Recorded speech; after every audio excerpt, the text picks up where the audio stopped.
Hello everyone, कैसे हैं आप लोग। मैं एच वी अरोड़ा स्वागत करता हूं आपका H V Arora commerce classes में। आई होप सब घर पर सेफ होंगे, प्रॉपर प्रिकॉशंस ले रहे होंगे।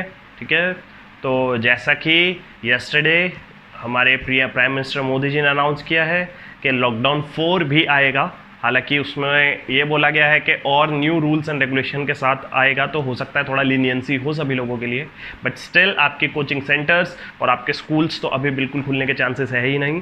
तो आप लोग ऑनलाइन स्टडी के माध्यम से ही अपनी पूरी स्टडी कंटिन्यू करिए। ठीक है, तो बेटा लास्ट क्लास में अभी तक हमने क्या पढ़ा है, अभी तक हम लोगों ने profit and loss appropriation account के बारे में पूरी डिटेल पढ़ ली थी, उसके ऊपर न्यूमेरिकल कर लिए थे। उसके बाद हमने एक नया टॉपिक स्टार्ट किया था, इंटरेस्ट ऑन पार्टनर्स लोन, उसके भी न्यूमेरिकल कर लिए थे। और आपको एक न्यूमेरिकल मैंने होमवर्क में दिया था, हालांकि आप में से किसी ने भी उस न्यूमेरिकल का सॉल्यूशन मुझे नहीं दिया है। बहुत अच्छी बात है बेटा, बहुत अच्छी बात है। पढ़ते रहो, ऑनलाइन स्टडी करते रहो, होमवर्क करो मत। पढ़ाई भी पता नहीं तुम ऑनलाइन कर रहे हो नहीं कर रहे हो, फिर बाद में जब लॉकडाउन खुलेगा तो सबसे पीछे रह जाना और 12th क्लास की अपनी बैंड बजा लेना। ये बहुत ज़्यादा खराब बिहेवियर है आप लोगों का। प्रॉपर होमवर्क करके मुझे सेंड करिए, ठीक है, और क्लासेस को प्रॉपरली देखिए। समझ में आया? तो बेटा ये बिहेवियर एक्सेप्टेबल नहीं है। आपके एग्जाम की बैंड बज जाएगी। आप लोग समझ क्यों नहीं रहे हो? ये लॉकडाउन जो है ये आपकी सेफ्टी के लिए है, लेकिन सीबीएसई के एग्जाम्स आपके ऊपर तरस नहीं खाएंगे, आपका करियर आपके ऊपर तरस नहीं खाएगा। समझ में आया? तो स्टडी प्रॉपर करिए, अपना होमवर्क प्रॉपरली करिए, ये नोट्स वगैरह सब कुछ प्रॉपरली बनाइए। ऐसे काम नहीं चलेगा बेटा, समझे? वरना मेरे को आप सबको कॉल करूंगा, आपके पेरेंट्स को, फिर मैं कि ये लोग होमवर्क नहीं कर रहे हैं और ठीक से पढ़ाई नहीं कर रहे हैं। समझे? चलिए, तो आज की क्लास में क्या पढ़ना है? आज हम एक स्मॉल टॉपिक लेकर आएंगे, salary to partner, remuneration to partner और कमीशन टू पार्टनर। ठीक है, तो टॉपिक का पूरा नाम है रेम्यूनरेशन टू पार्टनर। के पार्टनर को अगर पार्टनरशिप फर्म अपने किसी भी पार्टनर को रेम्यूनरेशन दे रही है तो किस तरीके से दी जाएगी। रेम्यूनरेशन के अंदर दो चीजें इंक्लूड होती है बेसिकली, एक तो पार्टनर को सैलरी दी जाती है और एक पार्टनर को कमीशन दी जाती है। तो इसी टॉपिक के बारे में आज हमें चर्चा करनी है। तो चलिए आज की क्लास स्टार्ट करते हैं। तो बेटा रेम्यूनरेशन टू पार्टनर एक्चुअली होता क्या, मेरी बात ध्यान से समझिएगा। पार्टनरशिप फर्म के अंदर हमारे 2 3 4 5 जितने भी पार्टनर होते हैं उनमें से कुछ पार्टनर्स को हम रेम्यूनरेशन प्रोवाइड करते हैं। ठीक है ना? रेम्यूनरेशन के में हम उनको क्या क्या प्रोवाइड करते हैं? रेम्यूनरेशन में हम उनको सैलरी देते हैं और उनको हम कमीशन देते हैं। रेम्यूनरेशन का मतलब पार्टनर्स को उनके काम करने के लिए कुछ ना कुछ हम दे रहे हैं बदले में। ठीक है, तो उनको हम सैलरी दे देते हैं या फिर हम उनको कमीशन दे देते हैं। ठीक है, सैलरी अगर वो रेगुलर हमारे यहाँ काम कर रहे हैं, एज ए एम्प्लॉय की तरह काम कर रहे हैं रेगुलरली, ठीक है, तो हम उनको सैलरी दे देंगे। और कुछ पार्टनर जो हमारी डीलिंग कराते हैं तो हम उनको किसी भी तरीके से कमीशन दे देंगे। तो ये उनका रेम्यूनरेशन होता है। समझ में आया? नाउ द पॉइंट इज ये रेम्यूनरेशन के ट्रीटमेंट कैसे करना है। तो पहले मेरी एक बात ध्यान से समझिएगा, मैं आपको पहले भी हल्का सा ओवरव्यू दे चुका हूं। पार्टनरशिप फर्म के अंदर जितने भी एक्सपेंसेस होते हैं वो दो तरीके से ट्रीट किए जाते हैं। एक एक्सपेंसेस होते हैं चार्ज अगेंस्ट प्रॉफिट और एक एक्सपेंसेस होते हैं एप्रोप्रिएशन ऑफ प्रॉफिट। तो चार्ज अगेंस्ट प्रॉफिट जो एक्सपेंसेस होते हैं उनका मतलब ये होता है कि वो एक्सपेंसेस है जो प्रॉफिट एंड लॉस में से माइनस किए जाएंगे जब हम नेट प्रॉफिट अपना डिटरमाइन कर रहे होंगे। ठीक है, जो normally profit and loss account में सारे एक्सपेंसेस जाते हैं। ठीक है, डायरेक्ट इनडायरेक्ट एक्सपेंसेस मतलब ट्रेडिंग और प्रॉफिट एंड लॉस अकाउंट में जाते हैं। ये जो इन एक्सपेंसेस को बोलते हैं हम चार्ज अगेंस्ट प्रॉफिट। ठीक है, तो वो एक्सपेंसेस जो प्रॉफिट एंड लॉस अकाउंट में और ट्रेडिंग अकाउंट में हम डालते हैं अपना प्रॉफिट डिटरमाइन करने के लिए, वो हमारे होते हैं चार्ज अगेंस्ट प्रॉफिट। ठीक है, फिर जब हमारा नेट प्रॉफिट निकल के आ जाता है उस नेट प्रॉफिट को हम profit and loss appropriation account में ट्रांसफर करते हैं और फिर वो नेट प्रॉफिट हम लोग पार्टनर्स में बांटते हैं। तो वो सारे पार्टनर के जो खर्चे हैं उसको हम बोलते हैं एप्रोप्रिएशन ऑफ प्रॉफिट। समझ में आया? तो जो सैलरी और कमीशन हम दे रहे हैं पार्टनर को, रेम्यूनरेशन जो दे रहे हैं पार्टनर को, ये हमारा होता है एप्रोप्रिएशन ऑफ प्रॉफिट। मतलब नेट प्रॉफिट निकालने के बाद एप्रोप्रिएशन अकाउंट बनाकर एप्रोप्रिएशन अकाउंट में हम सैलरी और कमीशन पार्टनर्स को देते हैं। समझ में आया? अब इनका रूल क्या है? सैलरी और कमीशन देने का रूल क्या है? ये रूल ये है कि अगर पार्टनरशिप फर्म ने डीड बनाई है और डीड के अंदर लिखा है कि किसी ना किसी पार्टनर को या सभी पार्टनर को या किसी भी एक पार्टनर को हम सैलरी या कमीशन देंगे, तभी हम सैलरी या कमीशन पार्टनर को अलाउ करेंगे, वरना हम सैलरी और कमीशन अलाउ नहीं करेंगे। क्योंकि अगर डीड फॉलो नहीं होती तो पार्टनरशिप एक्ट फॉलो होता है। एंड आपको पता है कि सैलरी और कमीशन के बारे में पार्टनरशिप एक्ट ने बोला है कि किसी को भी रेम्यूनरेशन, सैलरी या कमीशन नहीं दी जाएगी पार्टनर को। You are getting my point? ये आप ऑलरेडी पढ़ चुके हो कि अगर डीड नहीं है तो पार्टनर के रेम्यूनरेशन के बारे में, सैलरी कमीशन के बारे में क्या बोला है पार्टनरशिप एक्ट में? पार्टनरशिप एक्ट में बोला गया है कि किसी भी पार्टनर को कोई भी रेम्यूनरेशन नहीं दिया जाएगा। समझ में आया? तो अगर डीड आपने बनाई है और डीड में रेम्यूनरेशन और सैलरी और कमीशन के बारे में आपने लिखा हुआ है तभी वो आप पार्टनर को देंगे, और अगर डीड में नहीं लिखा है तो पार्टनर को कोई भी सैलरी कमीशन नहीं मिलेगा। You are getting my point? ठीक है, चलिए नेक्स्ट पॉइंट। अब ये सैलरी और कमीशन जो पार्टनर को मिल रहा है, ये मिलेगा भी तभी जब पार्टनरशिप फर्म को प्रॉफिट हो रहा हो, क्योंकि ये प्रॉफिट का एप्रोप्रिएशन है। प्रॉफिट एंड लॉस अकाउंट में जब हमने profit and loss appropriation account में जब हमने profit and loss appropriation account पढ़ा था और उसके न्यूमेरिकल पढ़े थे, तो वहां हमने ये बात पढ़ी थी कि बेटा अगर फर्म को प्रॉफिट नहीं हो रहा है, लॉस हो रहा है, तो किसी भी पार्टनर को कुछ भी हिस्सा उसका नहीं दिया जाएगा। ठीक है, कोई सैलरी कमीशन कुछ भी नहीं दिया जाएगा, खाली वो लॉस उनके खाते में डाल दिया जाएगा, लॉस उनके पास डिस्ट्रीब्यूट कर दिया जाएगा। क्योंकि फर्म को प्रॉफिट ही नहीं है तो प्रॉफिट डिस्ट्रीब्यूट कैसे करें, प्रॉफिट का एप्रोप्रिएशन कैसे करें, प्रॉफिट को बांटे कैसे जब प्रॉफिट ही नहीं है? तो समझ में आया? तो इसलिए अगर फर्म को लॉस हो रहा है तो किसी भी पार्टनर को सैलरी नहीं दी जाएगी, ना ही कमीशन दी जाएगी। You are getting my point? तो एक कंक्लूजन निकालते हैं कि सैलरी और कमीशन पार्टनर को कब दिया जाएगा? जब पार्टनरशिप डीड में लिखा हो। दूसरा, पार्टनरशिप फर्म को प्रॉफिट हो रही हो। अगर पार्टनरशिप डीड में नहीं लिखा तो सैलरी और कमीशन नहीं दिया जाएगा, और पार्टनरशिप फर्म को प्रॉफिट नहीं हो रहा, लॉस हो रहा है, तो उनको सैलरी और कमीशन नहीं मिलेगा। You are getting my point? तो पार्टनरशिप फर्म के अंदर पार्टनर्स को जब सैलरी दी जाती है तो वो तो नॉर्मली दी जाती है, लिखा हुआ होता है कि इतनी सैलरी हम पार्टनर को देंगे, वो हम दे देंगे, उसमें कोई स्पेसिफिक कैलकुलेशन करने की नीड हमें नहीं पड़ती। लेकिन कमीशन से रिलेटेड हमें बहुत सारी कैलकुलेशन करने की जरूरत पड़ती है, उसके बारे में मैं आपसे चर्चा करता हूं। चलिए कमीशन के बारे में हम बात करते हैं। तो ध्यान से समझिएगा बेटा, तो पार्टनर्स को जब हम कमीशन देते हैं तो कमीशन जो पार्टनर को मिलता है वो दो तरीके से मिलता है। देखिए, अब मिलता तो एक ही तरीके से, लेकिन आपके जो क्वेश्चन फ्रेम करे जाते हैं 12th क्लास में वो दो तरीके से करे जाते हैं। एक तो ये कहा जाता है आपको कि पार्टनर्स को जो कमीशन दिया जाएगा वो परसेंटेज बेसिस पर दिया जाएगा, और वो परसेंटेज दो तरीके से निकाली जाएगी। ठीक है, तो ये जो दो तरीके हैं परसेंटेज बेसिस के ऊपर ही हैं।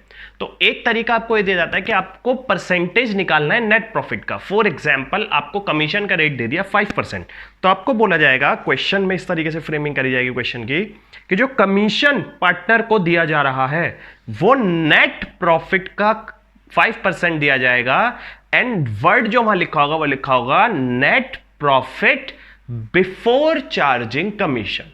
मतलब हमें जो परसेंटेज निकालनी है वो उस नेट प्रॉफिट की निकालनी है जो कमीशन माइनस करने से पहले नेट प्रॉफिट आया है।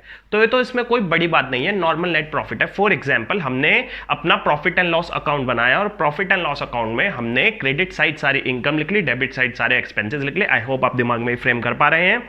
जब हमारी इनकम एक्सपेंसेस से ज्यादा जाती है तो हमारा नेट प्रॉफिट निकल कर आ जाता है। You are getting my point? और नेट प्रॉफिट हमारा आ गया, अब हमें कमीशन और लिखना है खर्चे में। तो हमें लिखना है कि जो नेट प्रॉफिट हमारा निकल के आया, नेट प्रॉफिट का 5% हमें निकालना है। ये नेट प्रॉफिट जो निकल के आया इसमें अभी कमीशन माइनस नहीं हुआ। तो क्वेश्चन अगर फ्रेम इस तरीके से करे कि हमें जो परसेंटेज दिया हुआ है कमीशन का वो दिया हुआ है net profit before charging commission, यानी कि कमीशन अभी नेट प्रॉफिट में से माइनस नहीं हुआ है, तो हमें डायरेक्टली नेट प्रॉफिट जो हमने निकाला है उसका सीधा परसेंटेज निकाल देना है। फॉर एग्जांपल, नेट प्रॉफिट मैंने निकला 1 लाख रुपीस और कमीशन है मेरा 5%, तो जो मेरा नेट प्रॉफिट आया उसका डायरेक्टली 5% में निकाल दूंगा। अगर क्वेश्चन में लिखा है commission is to be charge on net profit before charging commission, मतलब कमीशन चार्ज करने से पहले वाले नेट प्रॉफिट का सीधा परसेंटेज निकालो, तो हम सीधा सीधा उसमें परसेंटेज निकाल देंगे। और ये मैंने सामने आपको मेथड भी लिख दिया है।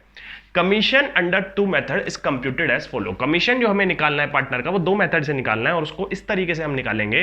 पहला हमें पोर्शन दिया हुआ होगा परसेंटेज ऑफ नेट प्रॉफिट या डिस्ट्रीब्यूटेबल प्रॉफिट, हमें नेट प्रॉफिट देगा वो या डिस्ट्रीब्यूटेबल प्रॉफिट देगा। ठीक है, बिफोर चार्जिंग कमीशन। तो जो परसेंटेज हमें दी हुई है ये है बिफोर चार्जिंग कमीशन, मतलब हमारा जो नेट प्रॉफिट वो है जिसमें अभी हमने कमीशन माइनस नहीं किया है। तो अगर क्वेश्चन में लिखा है percentage of commission is on the basis of profit before charging commission, तो सीधा सीधा फॉर्मूला है जितना भी हमारा प्रॉफिट होगा बिफोर चार्जिंग कमीशन उसमें से into rate of commission divide by 100।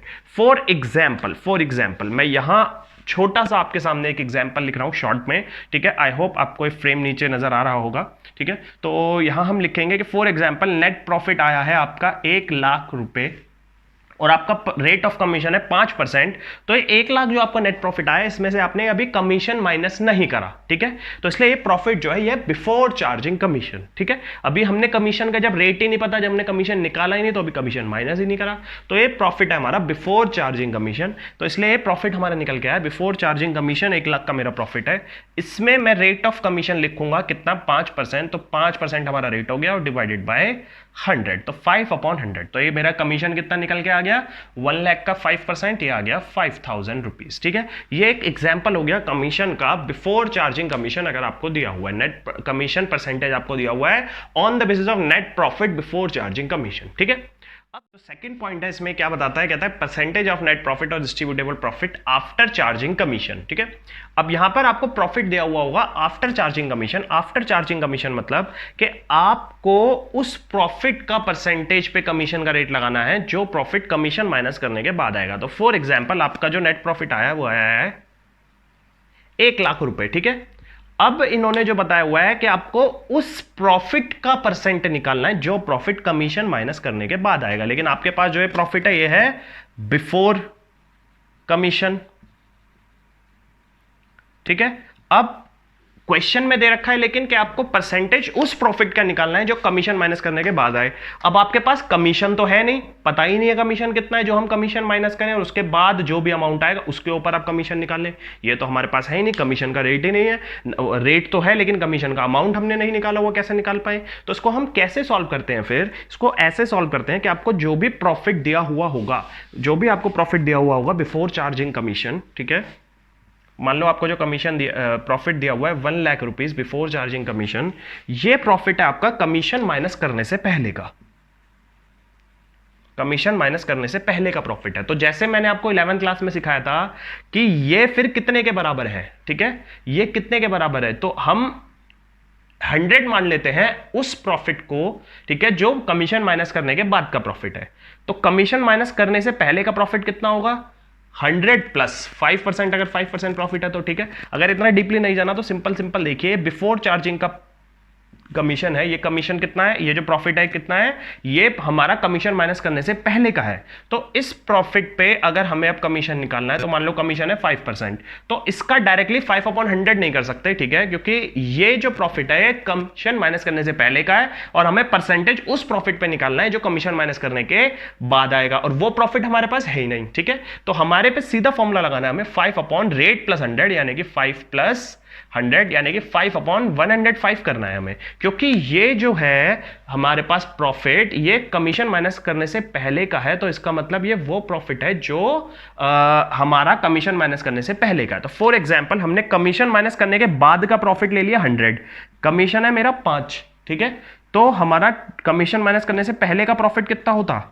105। तो हमारा ये प्रॉफिट जो है वो 105 के बराबर है, इसलिए 105 के बराबर है, ठीक है, और कितना परसेंटेज है कमीशन का, 5, तो उसे 5 के बराबर ले जाना है, इसलिए हमने फॉर्मूला लगाया है। पहले 11th क्लास में कॉन्सेप्ट में आपको सिखा चुका हूं, मैनेजरियल कमीशन में, समझ में आया, ठीक है। बाकी हम ग्रॉस अप भी जो करते थे कि टैक्स माइनस करने से बाद का हमारे अमाउंट दिया हुआ है, टैक्स माइनस करने से पहले का दिया हुआ है, इंक्लूडिंग टैक्स वगैरह आता था, वहां हम क्या करते थे, 100/105 कर देते थे, क्योंकि हमें वो अमाउंट निकालना था जो कमीशन माइनस करने के बाद है, टैक्स माइनस करने के बाद है।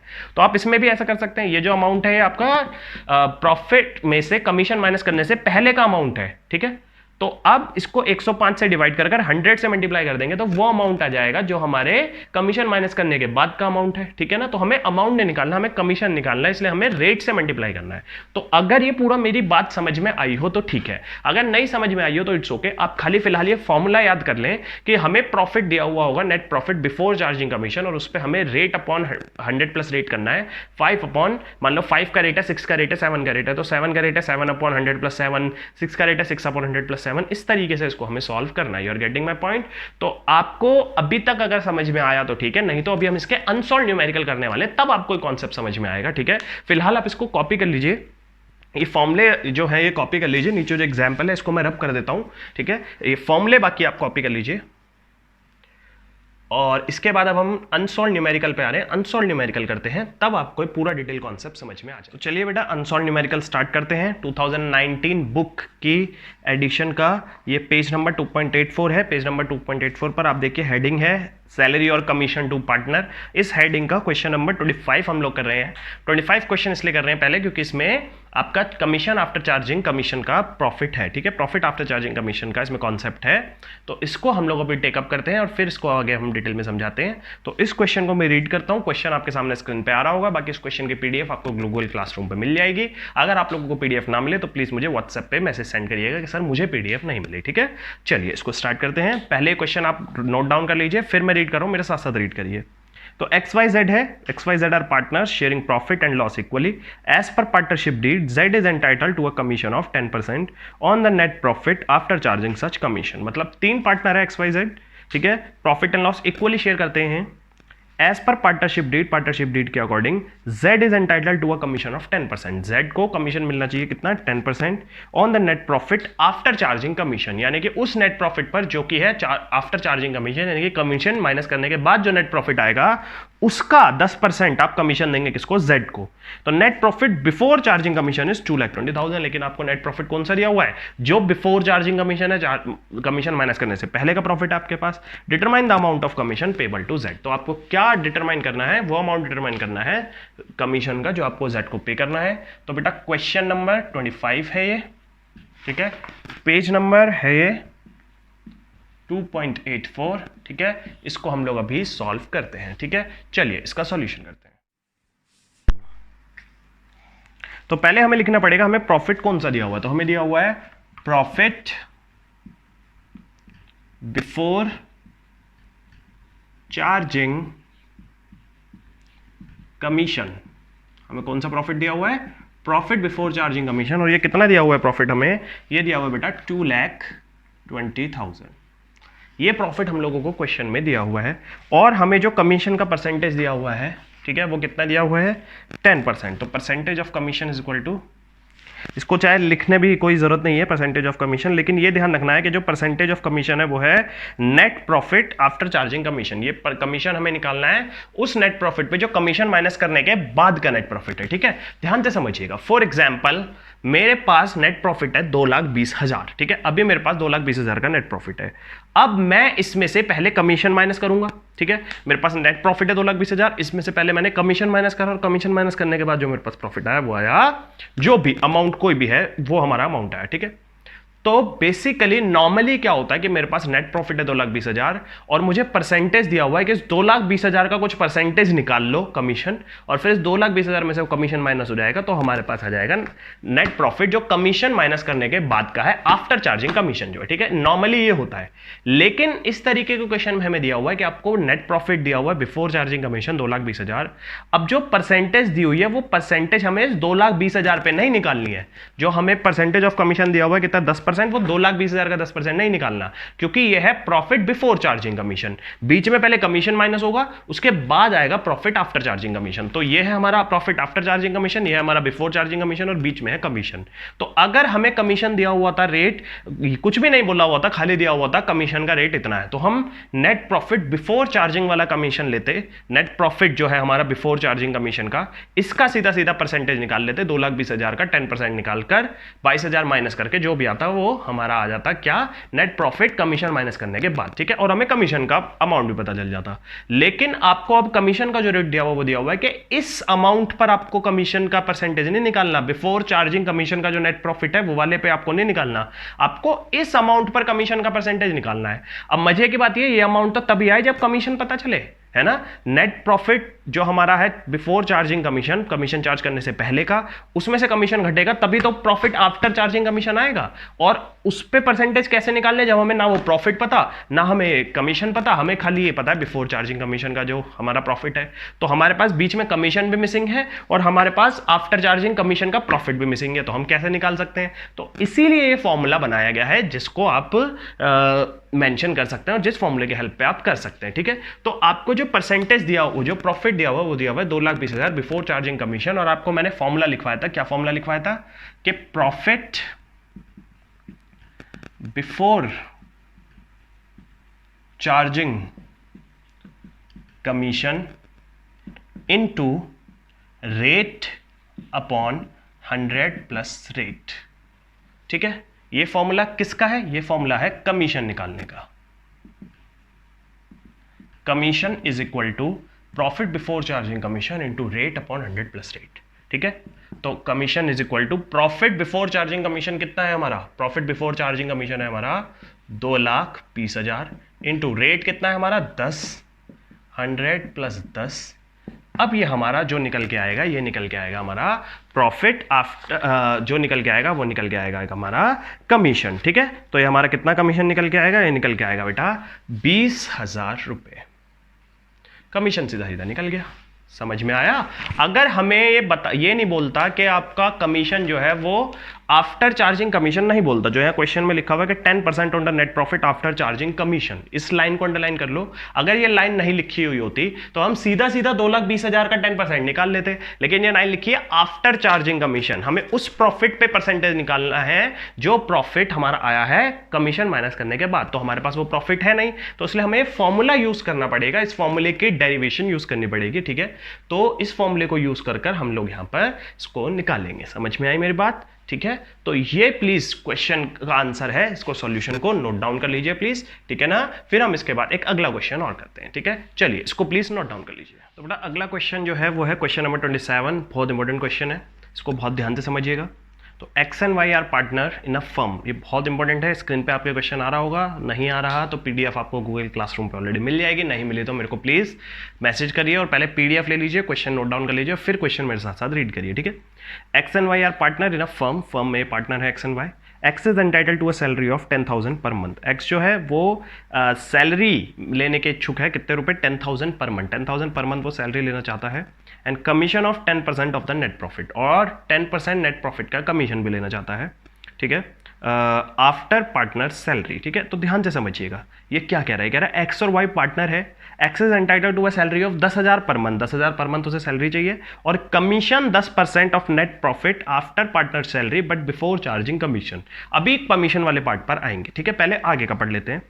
Y is entitled to a salary of 25,000 per annum, Y को 25,000 पर एनम सैलरी मिलनी है, और उसको जो कमीशन मिलना है वो 10% of the net profit after charging commission and partner salary. अब ये क्या पोर्शन है, इस पे भी अभी आएंगे आगे। ठीक है, net profit before charging, before providing for partner salary and commission for the year ended 31 March 2019 was 4,20,000। Show distribution of profit. तो पहले क्वेश्चन में पूछ कर रहा है distribution of profit, distribution of profit पूछ रहा है, तो इसका मतलब हमें क्या बनाना पड़ेगा, प्रॉफिट एंड लॉस एप्रोप्रिएशन बनाना पड़ेगा। इस पर मैं लिख देता हूं, क्वेश्चन नंबर 27 है ये। तो हमें इसमें क्या बनाना पड़ेगा बेटा, profit and loss appropriation account of course हमें प्रिपेयर करना है इसमें। ठीक है, तो तभी हम इसका डिस्ट्रीब्यूशन ऑफ प्रॉफिट शो कर पाएंगे। जब भी क्वेश्चन में डिस्ट्रीब्यूशन ऑफ प्रॉफिट पूछेगा तो आपको profit and loss appropriation account तो बनाना पड़ेगा ही। समझ में आया मेरी बात। चलिए अगले पॉइंट पे आते हैं। अब इसमें profit and loss appropriation account बनाने में सबसे पहले चीज हमें क्या चाहिए कि प्रॉफिट एंड लॉस अकाउंट का हमें बैलेंस कितना दिया हुआ है। तो उन्होंने नेट प्रॉफिट हमें दिया हुआ है 4,20,000,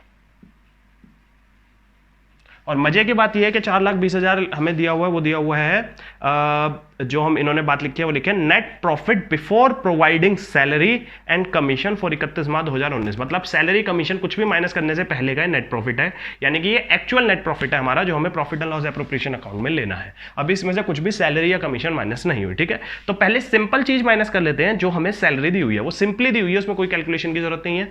तो एक्स की सैलरी देखिए कितनी दी हुई है, 10,000 पर मंथ, यानी कि पूरे साल की कितनी हो जाएगी फिर 1,20,000 एक्स की सैलरी हो गई पूरे साल की। और वाई की कितनी दी हुई है सैलरी हमें 25,000 पर एनम, यानी कि इसकी तो ऑलरेडी पूरे साल की दी हुई है, तो इसकी सैलरी हम लिख लेंगे पूरे साल की 25,000। यार गेटिंग माई पॉइंट। तो आपको इनकी सैलरी मिल गई, कितनी इनकी सैलरी हमें लिखनी है। ठीक है, चलिए तो 25,000 हमने लिख ली, इसको मैं दोबारा लिख लेता हूँ प्लीज। ठीक है, अब हमें निकालना है एक्स का कमीशन। एक्स का कमीशन कितना बैठेगा, तो एक्स के कमीशन के लिए एक्स को कितना कमीशन मिल रहा है इसको हमें रीड करना पड़ेगा। तो यहां पर लिखा है X is entitled to salary of 10,000 per month and commission of 10% of net profit.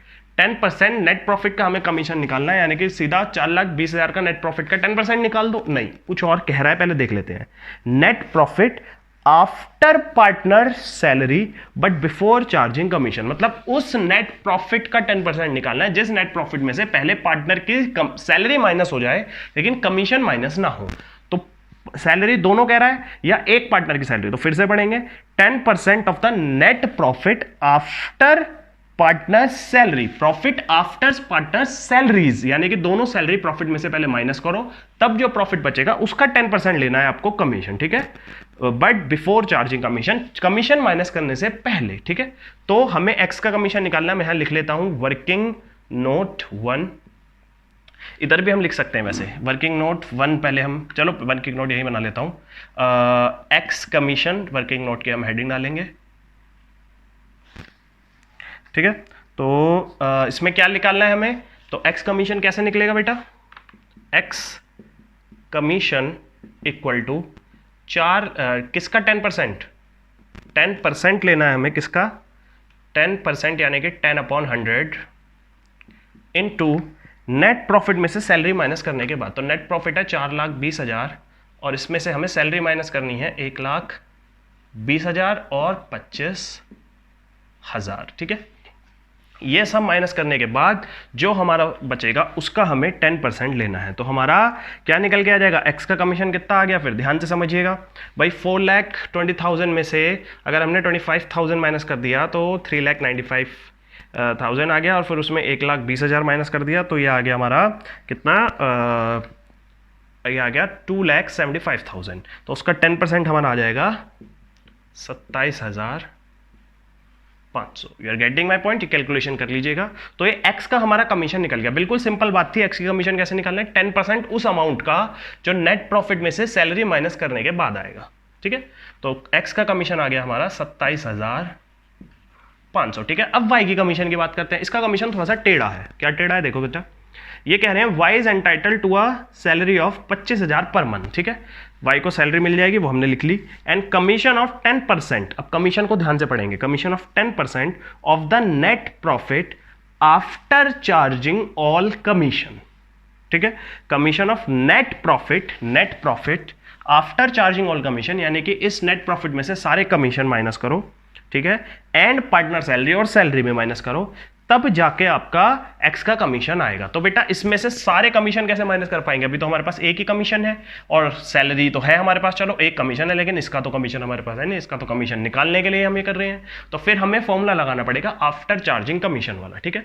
तो इसके लिए मैं इसको यहां वर्किंग नोट लिख लेता हूं, वर्किंग नोट 2, अगर आपको दिख रहा हो तो वाई की सैलरी कैसे निकलेगी, वाई कमीशन कैसे निकलेगा, Y commission equal to rate upon 100 plus rate, यानी कि 100 प्लस 10 इंटू नेट प्रॉफिट कितना है 4,20,000, लेकिन इसमें से अभी माइनस करना है क्या, दोनों तो सैलरी माइनस करनी है और साथ में ये कमीशन माइनस करना है। तो ये जो नेट प्रॉफिट हमारा आएगा अब इस अमाउंट का 10/100 प्लस 10 करना है, क्योंकि यहां पर है आफ्टर चार्जिंग कमीशन। तो आफ्टर चार्जिंग कमीशन वाला फॉर्मूला है, तो net profit before charging commission, ठीक है, इनटू रेट अपॉन 100। तो नेट प्रॉफिट बिफोर चार्जिंग इसका कमीशन कितना आएगा हमारा नेट प्रॉफिट तो ये है, लेकिन इसके कमीशन चार्ज करने से पहले का नेट प्रॉफिट वो है जो हमें इसको माइनस करने के बाद आएगा, क्योंकि क्वेश्चन में इन्होंने बोला है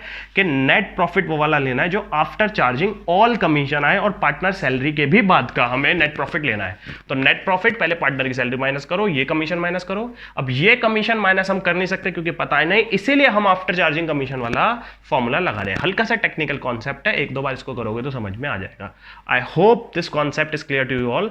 तो अब ये वाई का कमीशन हमारा निकल के आएगा, ये जो हमने कैलकुलेशन करी है, ठीक है। तो 1/10 ये हमारा जो निकल के आएगा 4,20,000 में से हम 1,20,000 और 25,000 और 27,500 माइनस करेंगे, तो हमारा ये जो निकल के आएगा 10/110, ये पूरा अमाउंट जो कमीशन का निकल के आया ये हमारा निकल के आया बेटे 22,500 रुपए। तो वाई के कमीशन कितना हो गया 22,500 रुपए। अब ये हमने कमीशन वगैरह सब कुछ माइनस करने के बाद हमारा प्रॉफिट जो लास्ट में बच के आएगा वो आएगा 2,25,000। और क्योंकि डीड में लिखा हुआ है कि प्रॉफिट आपको इक्वली डिस्ट्रीब्यूट करना है, तो इक्वली डिस्ट्रीब्यूट होगा तो कितना कितना डिस्ट्रीब्यूट होगा बेटा 1,12,500, 1,12,500 500। समझ में आया? अब सर ये तो कहीं लिखा ही नहीं था कि प्रॉफिट इक्वली डिस्ट्रीब्यूट होगा, कुछ नहीं लिखा था, तो हम इक्वली ही डिस्ट्रीब्यूट करेंगे, आपको पहले से पता है, ठीक है। I hope this question is clear to you all. एक बार और समझाता हूं। एक्स की जो सैलरी और वाई की सैलरी दे रखी है वो सिंपली आपको दे ही रखी है, नेट प्रॉफिट आपको दे रखा है बिफोर चार्जिंग एवरीथिंग, ठीक है। तो बिफोर चार्जिंग वाला नेट प्रॉफिट है आपका। अब एक्स के कमीशन तो ये कह रहा है कि प्रॉफिट, नेट प्रॉफिट में से सैलरी माइनस कर लो, उसके बाद जो नेट प्रॉफिट बचा उसका परसेंटेज निकाल दो। तो हमने कर लिया, नेट प्रॉफिट में से सैलरी माइनस कर दिया, जो बचा उसका सीधा सीधा परसेंटेज निकाल दिया। लेकिन वाई वाला कह रहा है कि नेट प्रॉफिट में से सैलरी और कमीशन माइनस करो, उसके बाद आफ्टर चार्जिंग कमीशन वाला मेथड लगाओ। तो पहले प्रॉफिट में से कमीशन जो है हमारे पास ऑलरेडी और जो सैलरी था उसको माइनस करा, और उसके बाद हमने आफ्टर चार्जिंग वाला कमीशन फॉर्मूला यहां लगाया, तो उसके बाद हमारा ये निकल के आया वाई का कमीशन, ठीक है। इस पे हम लिख लेंगे वर्किंग नोट 2 और इसके आगे हम लिख लेंगे वर्किंग नोट 1 ताकि आपको पहचानने में आसानी हो, ठीक है। चलिए, तो इस क्वेश्चन को आप कॉपी करिए। बाकी के इसके जो क्वेश्चन है वो मैं आपको होमवर्क में दूंगा। 3 अनसॉल्व क्वेश्चन इसके बच रहे हैं जो सिंपल है, ठीक है। एक क्वेश्चन नंबर 23, 24 और 26। 26 हल्का सा टेक्निकल है इसी की तरह, ठीक है, लेकिन इससे आसान है, तो आप कर लोगे आई होप, ठीक है। 23 और 24 तो बहुत ही आसान है, तो बड़े आसानी से हो जाएंगे, ठीक है। तो आज इसको आप इस क्लास में करिएगा, ठीक है। आज की क्लास हम इतनी ही रखेंगे, होमवर्क आपको ऑलरेडी मिल जाएगा। प्लीज ये होमवर्क ध्यान से करिए, सॉल्व हो जाना चाहिए आपकी बार, नहीं हुआ तो फिर मैं आप लोगों के पेरेंट्स को कॉल करूंगा, ठीक है। और प्लीज बेटा अपनी अपनी फीस भी प्रोवाइड कराइए, ठीक है। मेरे नंबर पर पेटीएम या फोन पे कराइए, ठीक है। चलिए, मिलते हैं नेक्स्ट क्लास में। Thank you so much. Solution को नोट डाउन कर लीजिए प्लीज, स्क्रीनशॉट ले लीजिए, उसको पूरी तरह नोट डाउन कर लीजिए।